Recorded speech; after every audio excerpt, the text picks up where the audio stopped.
কাঁচা আমের সিজন প্রায় শেষ, বাজারে পাকা আম উঠে গেছে। আমার এখনও কাঁচা আমের রেসিপি শেষ হয়নি। নমস্কার, আমি তিথিস ড্রিম চ্যানেলে সবাইকে স্বাগত। আজ নিয়ে চলে এসেছি পারফেক্ট আমসত্ত্বের A to Z রেসিপি। প্রথমে দেখতেই পেয়েছেন আমি আমগুলোকে ভালোভাবে পরিষ্কার করে ধুয়ে নিয়েছি। তারপর কিছুটা পরিমাণ বিট লবণ আমি গুঁড়ো করে নিয়েছি, কারণ আমসত্ত্বটা আমি বিট লবণ দিয়েই তৈরি করব। আমগুলোকে কিছুটা পানি এবং কিছুটা পরিমাণ বিট লবণ দিয়ে বেশ ভালোভাবে সিদ্ধ করে নেওয়া হয়েছে।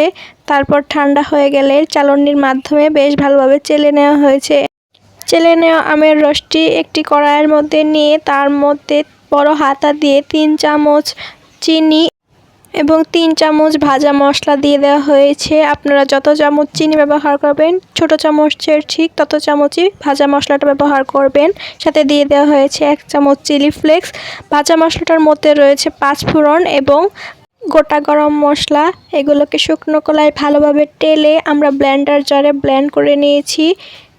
সবগুলো মশলাকে একত্রে মিশিয়ে এই মিশ্রণটাকে বেশ ভালো করে জাল করে নিতে হবে। যতক্ষণ পর্যন্ত না এর ভিতরের জলটা টেনে যায় ততক্ষণ পর্যন্ত আমরা জাল করে নেব। এবং তার পাশাপাশি যে পাত্রে আমরা আমসত্ত্বগুলো শুকোতে দেব, সেই পাত্রগুলোকে ভালোভাবে পরিষ্কার করে কিছুটা পরিমাণ সরিষার তেল দিয়ে ভালো করে মাখিয়ে নেব, যেন আমসত্ত্বটা এর গায়ে লেগে না যায়। তো এটা দেখতেই পাচ্ছেন আমাদের আমসত্ত্বের মিশ্রণটা কতটা ঘন হয়ে আসছে। এই পর্যায়ে আমরা নামিয়ে নেব। নামিয়ে নেওয়ার পর গরম থাকতে থাকতেই আমরা এই আমসত্ত্বগুলোকে থালে ছড়িয়ে দেব। আপনারা যতটুকু পুরুত্ব রাখতে চান ততটুকু অনুযায়ী আম দিয়ে বেশ ভালোভাবে আস্তে আস্তে করে ছড়িয়ে দিতে হবে। দেখতেই পাচ্ছেন আমরা কিভাবে অল্প অল্প করে খুন্তির মাধ্যমে ছড়িয়ে দিচ্ছি। আমাদের ঘরের সবাই পাতলা আমসত্ত্বটা পছন্দ করে, তাই আমরা পাতলা করেই দিয়ে দিচ্ছি। আপনারা চাইলে আরও মোটা করেও প্রলেপ দিয়ে দিতে পারেন।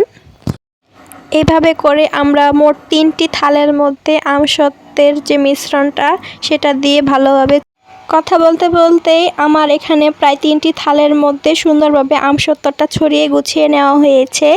এখন আমরা এই আমসত্ত্বটাকে নিয়ে যাব রোদে।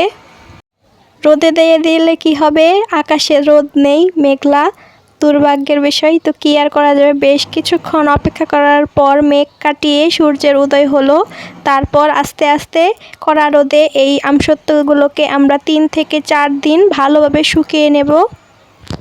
4 দিন পর দেখতে পাচ্ছেন আমসত্ত্বগুলো একদম শুকিয়ে গিয়েছে। আমরা যেহেতু একদম পাতলা করে দিয়েছি, তার কারণে শুকিয়েও গিয়েছে তাড়াতাড়ি।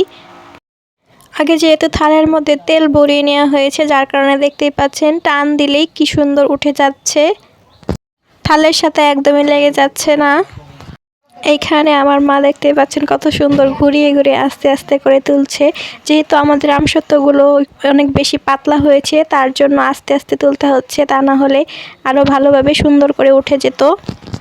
এইভাবে আপনারা সম্পূর্ণ ঘরোয়া পদ্ধতিতে ঘরোয়া মশলা দিয়ে ঘরেই বানিয়ে ফেলতে পারেন এরকম সুস্বাদু আমসত্ত্ব।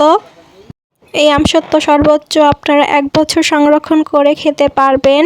সারা বছর আমের স্বাদ নিতে চাইলেই আজই বানিয়ে ফেলুন এরকম আমসত্ত্ব। আপনাদের বোঝার সুবিধার্থে এখানে আরও একটি আমসত্ত্ব তুলে দেখানো হচ্ছে কিভাবে আস্তে আস্তে টেনে তুলতে হবে। তো দেখতেই পাচ্ছেন আমাদের আমসত্ত্বটা কতটা পারফেক্টভাবে তৈরি হয়ে গেছে। ভিডিওটি দেখার জন্য সবাইকে ধন্যবাদ। ভিডিওটির কোথাও যদি আপনার ভালো লেগে থাকে তাহলে লাইক, কমেন্ট, শেয়ার করে পাশে থাকবেন।